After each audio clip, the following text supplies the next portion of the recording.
Hello all, welcome along to a new video. Today is, or this weekend rather, it's the British Grand Prix, and one of my favourite events in motorsport ever, as it is quite close to home to me. I've actually been there before, and it's a sprint race weekend, which is quite nice because I was actually there for the first ever sprint race in F1 history at the British Grand Prix in 2021, and here's the recording of me at Brooklands and Lovefield. I was able to see the race then, and I'd watched the Grand Prix from 2018, 2019 and 2021 at Stowe Corner.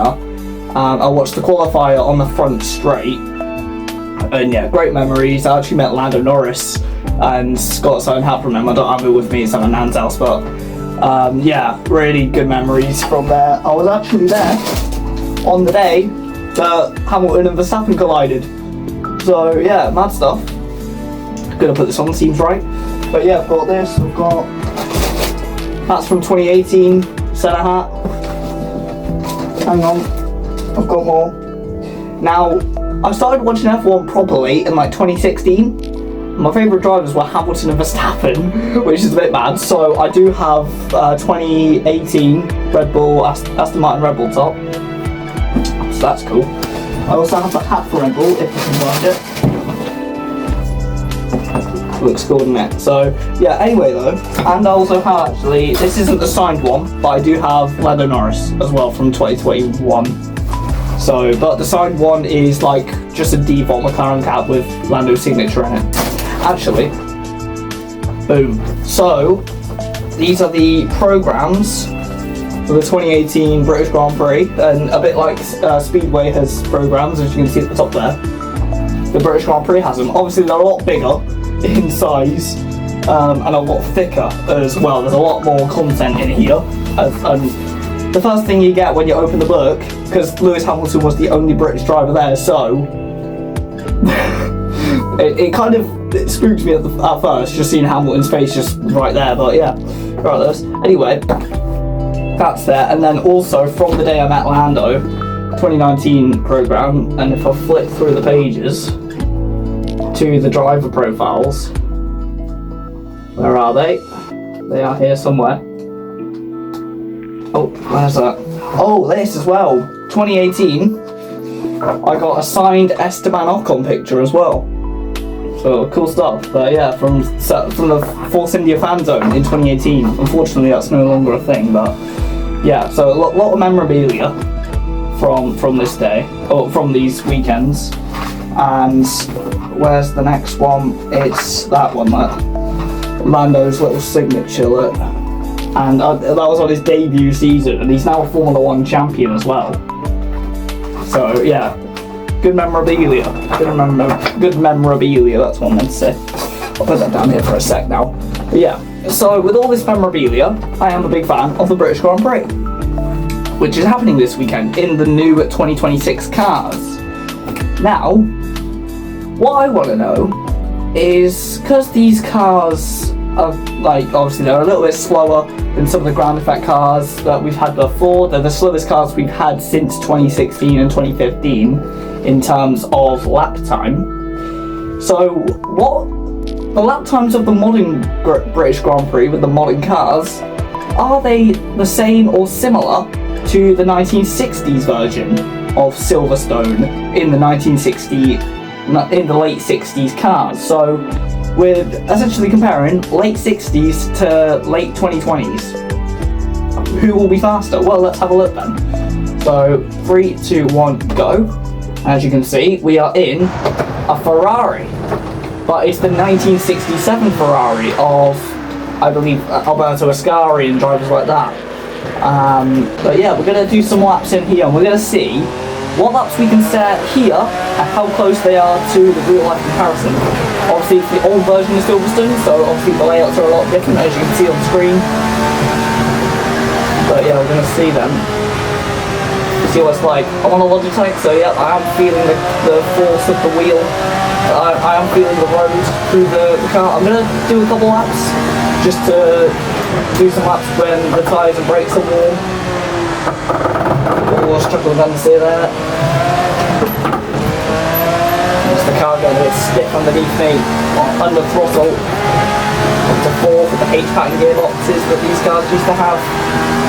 Up until I think about up until the 1990s, these F1 cars had H-pattern gearboxes before using a flappy paddle gearbox. I don't think they ever went to sequential shifters, or they might have, I'm not too sure. If they did go to sequential shifters, you'll see that information on screen. But we're braking into what is now Stowe Corner, with what would be the Lando Norris grandstand. We'll come out down just the Vale straight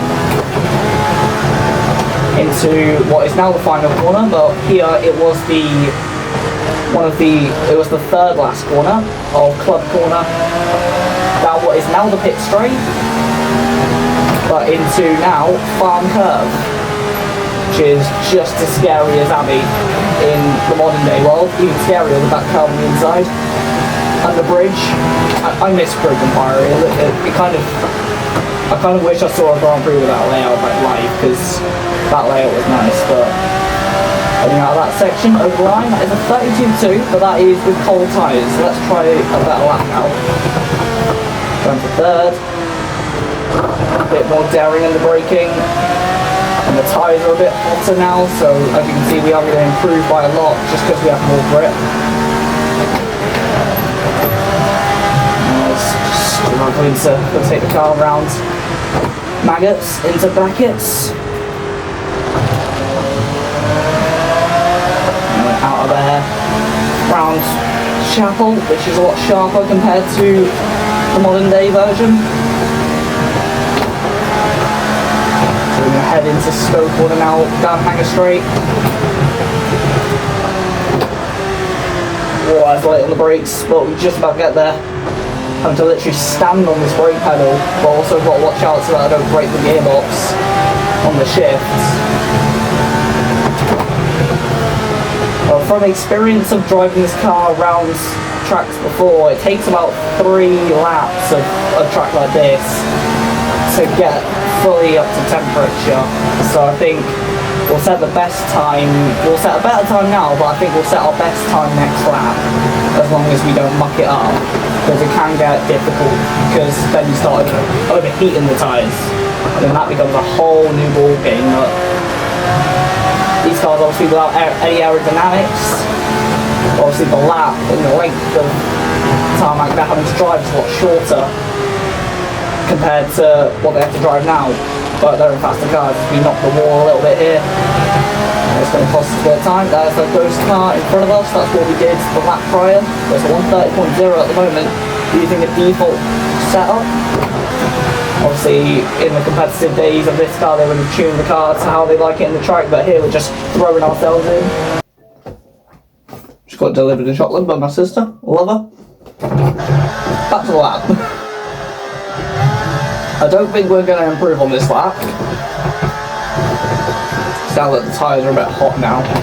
We'll try one more. Oh no, the front end's damaged, so do you know what? I'll just take that as a lap then. That's our lap of the late 60s version of Silverstone. As we incur a bit of damage at Stowe.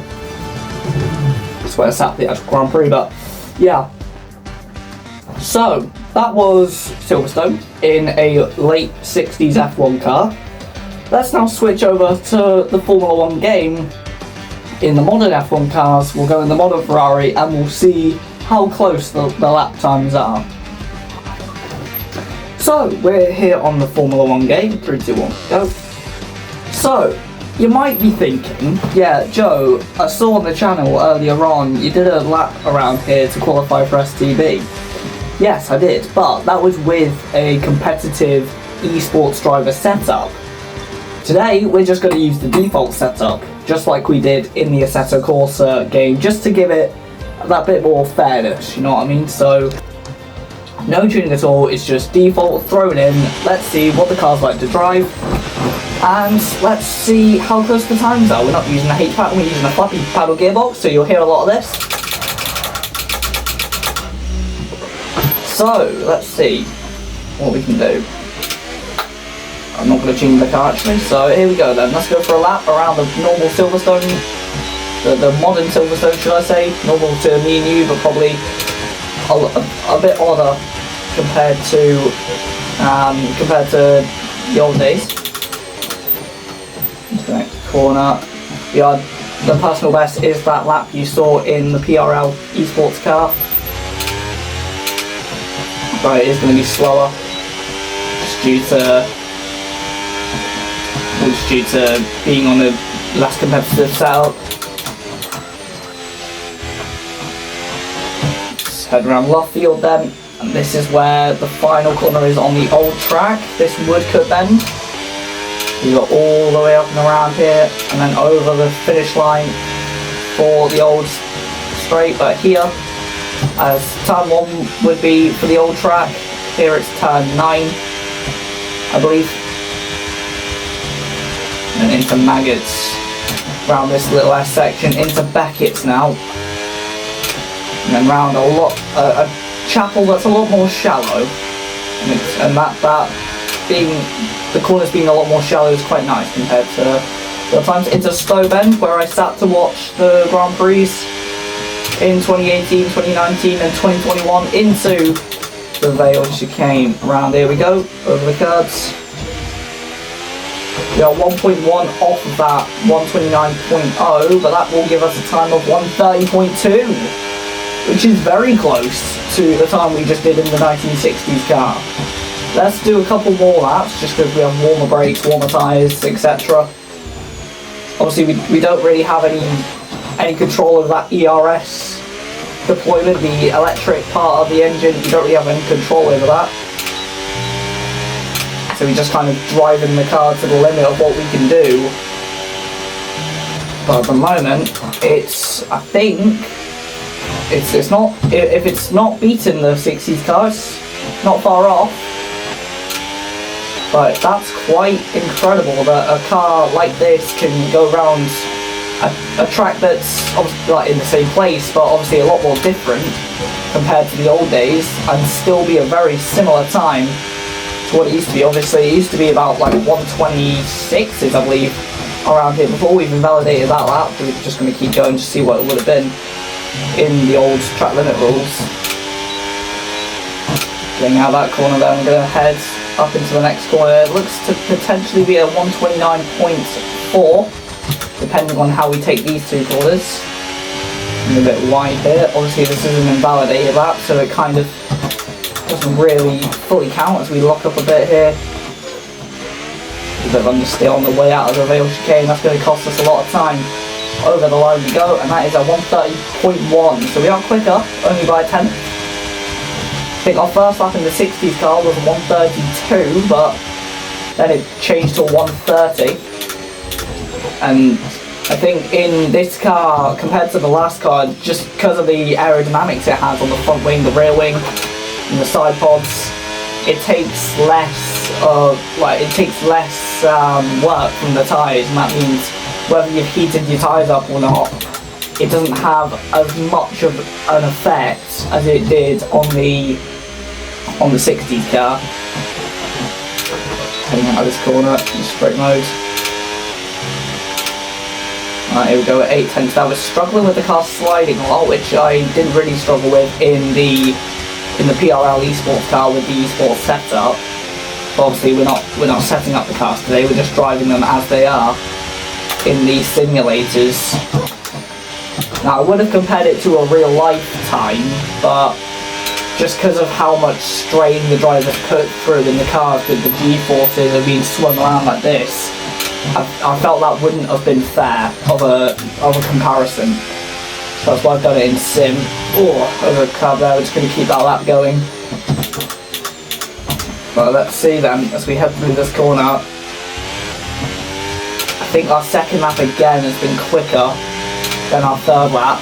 That's 130.2, so well, I'm not too sure the result. I forgot the time of the 60s car, if I'm honest, but I think the 60s car was quicker, if I'm not mistaken. It was 130.0, I think I saw, which is quite incredible. It's a shorter track, yeah, but obviously back in the day, obviously if you set the cars up right, they'll be obviously similar times, but yeah, obviously the cars of the last generation we just had over the last 10 years, they could have done 120. I think they even did like 125s at one point, if I'm not mistaken. Or they were proper quick cars. I remember 2018 qualifying, the lap times were just tumbling down in length. But yeah, it's quite incredible to see the change in pace compared to these two cars, and yet over a track, even like it is different. But it's mad, really. It's a mad comparison, this one, and the fact that the result is very similar is quite interesting indeed.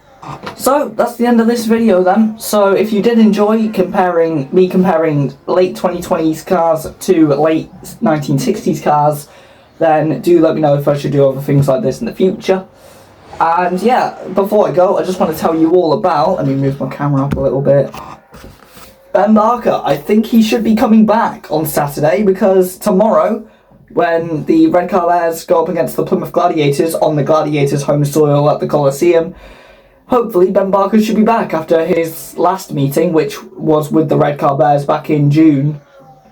But he's back again to try and tackle them. But unfortunately, we have lost Danny King, which is a bit of a stab in the gut, because he's one of our best riders. So hopefully we can get some points and hopefully get a couple of 5-1s and 4-2s over the the Red Car Bears. So yeah, it should be a good meeting, and if you want to have some live motorsport action alongside the British Grand Prix, then this event is one to go to. So yeah, that's all then. Thank you all very much for watching. I hope you really enjoyed that video. And until next time, thank you all for watching. Best regards to the viewer for watching or listening. And goodbye.